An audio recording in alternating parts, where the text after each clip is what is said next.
Hi, ഇന്ന് നമ്മളോടൊപ്പം ഉള്ളത് സെപ്റ്റംബർ ഇൻടേക്കിലേക്ക് നഴ്സിംഗ് ഹൗസ് ബിൽഡിങ്ങിന് അഡ്മിഷൻ കിട്ടിയ ദിലിനാണ്. ദിലിനെ നമുക്ക് വെൽക്കം ചെയ്യാം. ഹായ് ദിലിൻ. ഹലോ.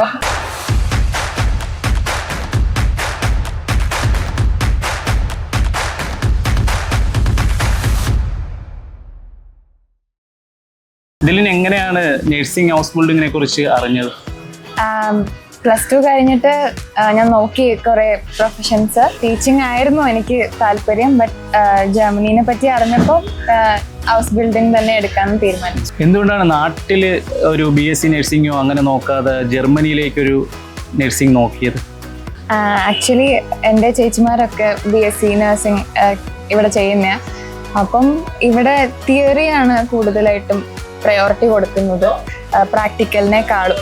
അപ്പം ജർമ്മനി പോകുമ്പോൾ പ്രാക്ടിക്കലായിട്ടുള്ള ഒരു എക്സ്പീരിയൻസ് നമുക്ക് കിട്ടും.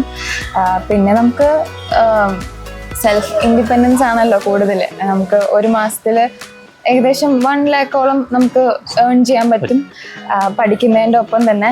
അപ്പം അത് എനിക്കൊരു ഇൻട്രസ്റ്റ് ആയി. പിന്നെ ബെറ്റർ ജോബ് ആവശ്യമായിട്ടുണ്ട്. ദിലിൻ എത്ര നാളായിട്ട് ജർമ്മൻ പഠിക്കുന്നുണ്ട്? ഇപ്പോൾ എത്ര മൊഡ്യൂളുണ്ട്? ഞാൻ ആക്ച്വലി +2 കഴിഞ്ഞിട്ട് ജർമ്മൻ പഠിക്കാൻ തുടങ്ങി. 1 year ആയിട്ട് പഠിക്കുന്നുണ്ട്.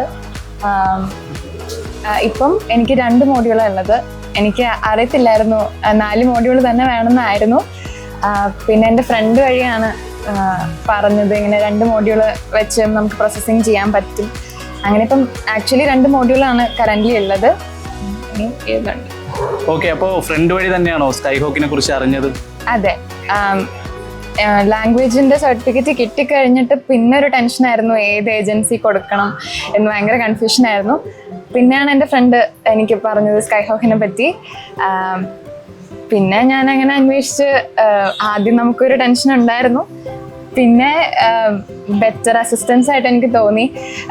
എൻ്റെ ഫ്രണ്ട്സും പല പല ഏജൻസിയിലാണ്. അപ്പം ഏറ്റവും കൂടുതൽ എനിക്ക് ഇംപ്രസ്ഡ് ആയിട്ട് തോന്നിയത് പെട്ടെന്ന് റെസ്പോണ്ട് ചെയ്യുന്നുണ്ട്. നമുക്ക് ഇപ്പം എന്നെ സംബന്ധിച്ച് ഇവിടെ പ്രോസസ്സിങ്ങിന് തുടങ്ങിയപ്പോൾ തന്നെ പിറ്റേ ദിവസം ജർമ്മനിയിൽ പോയാൽ അത്രയും സന്തോഷമായിരുന്നു എനിക്ക്. അപ്പം അത്രയും എക്സൈറ്റ്മെൻ്റ് ഒക്കെ ആയിരിക്കുമ്പം എന്തെങ്കിലും ഒരു ലാഗ് വന്നാൽ ഭയങ്കരമായിട്ട് ടെൻസ്ഡ് ആയിരുന്നു. പക്ഷെ പ്രണവ് സാറാണേലും സറാൻ സാറാണേലും കുറച്ചൊക്കെ പറഞ്ഞു നോക്കി, ഡിലിൻ ഓക്കെയാണ്. ഏറ്റവും ലാസ്റ്റ് വരെ ഞാൻ ഒരു ദിവസം 3 നേരമൊക്കെ മെസ്സേജ് അയച്ച ദിവസങ്ങളൊക്കെ ഉണ്ട്, അത്രയും ടെൻസ്ഡ് ആയിട്ട്. അപ്പോൾ ഞാൻ വിചാരിക്കും ഇപ്പം ദേഷ്യപ്പെടും, ഡിലിൻ കിട്ടും എന്ന്. പക്ഷെ അതിന് പകരം, ദേഷ്യപ്പെടുന്നതിന് പകരം മോട്ടിവേഷനാണ് എനിക്ക് തന്നത്.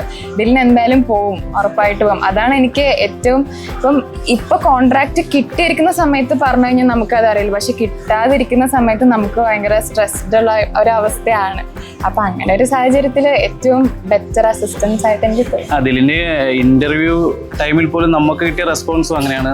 നന്നായിട്ട് സ്പീക്ക് ചെയ്യുന്നുണ്ട്. അപ്പോൾ നല്ലൊരു പോസിറ്റീവാണ് നമുക്ക് ജർമ്മനിയിൽ നിന്ന് കിട്ടിയത്. ഇതിൽ ഇന്റർവ്യൂ ഒക്കെ എങ്ങനെ ഉണ്ടായിരുന്നു? ടഫ് ആയിരുന്നോ? ഇന്റർവ്യൂ ടഫ് അല്ലായിരുന്നു. നമ്മള് ഹോണസ്റ്റ്ലി ആയിട്ട് ജസ്റ്റ് ആൻസർ പറഞ്ഞാൽ മതി അവർ ചോദിക്കുന്നത്.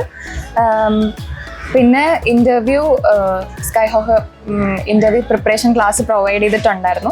അപ്പം നമ്മൾ എക്സാം ഓറിയൻറ്റഡ് ആയിട്ടല്ല ഇന്റർവ്യൂ നമ്മൾ അപ്രോച്ച് ചെയ്യേണ്ടത്. ഇപ്പം സെൽഫ് ഇൻട്രൊഡക്ഷൻ ഒക്കെ ആണെങ്കിലും ഒരു ഇന്റർവ്യൂവിൽ നമ്മൾ എങ്ങനെയാണ് അറ്റൻഡ് ചെയ്യേണ്ടതെന്നൊക്കെ ക്ലാസ് പ്രൊവൈഡ് ചെയ്തിട്ടുണ്ടായിരുന്നു. അപ്പം അത് ഭയങ്കര ഹെൽപ്ഫുൾ ആയിരുന്നു. അതുകൊണ്ട് ഇന്റർവ്യൂ അത്ര പ്രശ്നമായിട്ടൊന്നും തോന്നിയില്ല. പ്രോസസ്സിംഗ് ടൈമിൽ എന്തെങ്കിലും ഡിഫിക്കൽട്ടീസ് ഉണ്ടായിട്ടുണ്ടോ? എൻ്റെ ഫ്രണ്ട്സ് എല്ലാവരും മിക്ക ആൾക്കാരും ജർമ്മൻ പഠിക്കുന്നവരാ. അപ്പം ഇങ്ങനെ പറഞ്ഞിട്ടുണ്ട്, പ്രോസസ്സിംഗ് എന്ന് പറയുന്നത് എളുപ്പമായിട്ടുള്ളൊരു കാര്യമല്ല. അപ്പം ഞാൻ ഇതിലോട്ട് വരുമ്പോഴായാലും ഓക്കെ, ഒരു 1-2 വർഷമൊക്കെ കഴിഞ്ഞിട്ടേ പോക്ക് നടക്കുകയുള്ളൂ എന്നായിരുന്നു. അപ്പം എൻ്റെ ഇപ്പോൾ ഫ്രണ്ട്സ് പല ഏജൻസികളിലുള്ളതാ. അപ്പോൾ കോൺട്രാക്റ്റ് കിട്ടുമ്പം സ്ലോട്ട് കിട്ടില്ല, സ്ലോട്ട് കിട്ടുമ്പോഴത്തേനും കോൺട്രാക്റ്റ് അപ്പോഴേക്കും മാറിപ്പോവും. അങ്ങനത്തെ കുറേ പ്രശ്നങ്ങൾ ഒക്കെ കണ്ടിട്ട് ഭയങ്കര ടെൻസ്ഡ് ആയിരുന്നു. അപ്പം സ്കൈഹോക്കിലോട്ട് വന്നപ്പോൾ എല്ലാം സ്മൂത്ത് ആയിരുന്നു. പിന്നെ എനിക്ക് കുറച്ച് പേഷ്യൻസ് കുറവായതുകൊണ്ടുള്ള ഇഷ്യൂസ് മാത്രമേ ഉണ്ടായിരുന്നുള്ളൂ. പ്രണവ് സാറിനെയും സറാൻ സാറും ഒക്കെ പരമാവധി ഞാൻ ബുദ്ധിമുട്ടിപ്പിച്ചിട്ടുണ്ട്. എന്തായി ഇനി അപ്ഡേറ്റ്സ് എന്ന് വേണം. അതല്ലാതെ വേറെ പ്രശ്നങ്ങളൊന്നും ഉണ്ടായിട്ടില്ല. സ്മൂത്ത് ആയിട്ടെല്ലാം സ്ലോട്ടൊക്കെ കിട്ടി. ഈ സെപ്റ്റംബർ ഇൻടേക്കിലേക്ക് ജർമ്മനിയിലേക്ക് പോകാനുള്ള പ്രിപ്പറേഷനിലാണ് ദിലിൻ. അപ്പോൾ ദിലിൻ എന്തായാലും happy journey. Thank you sir.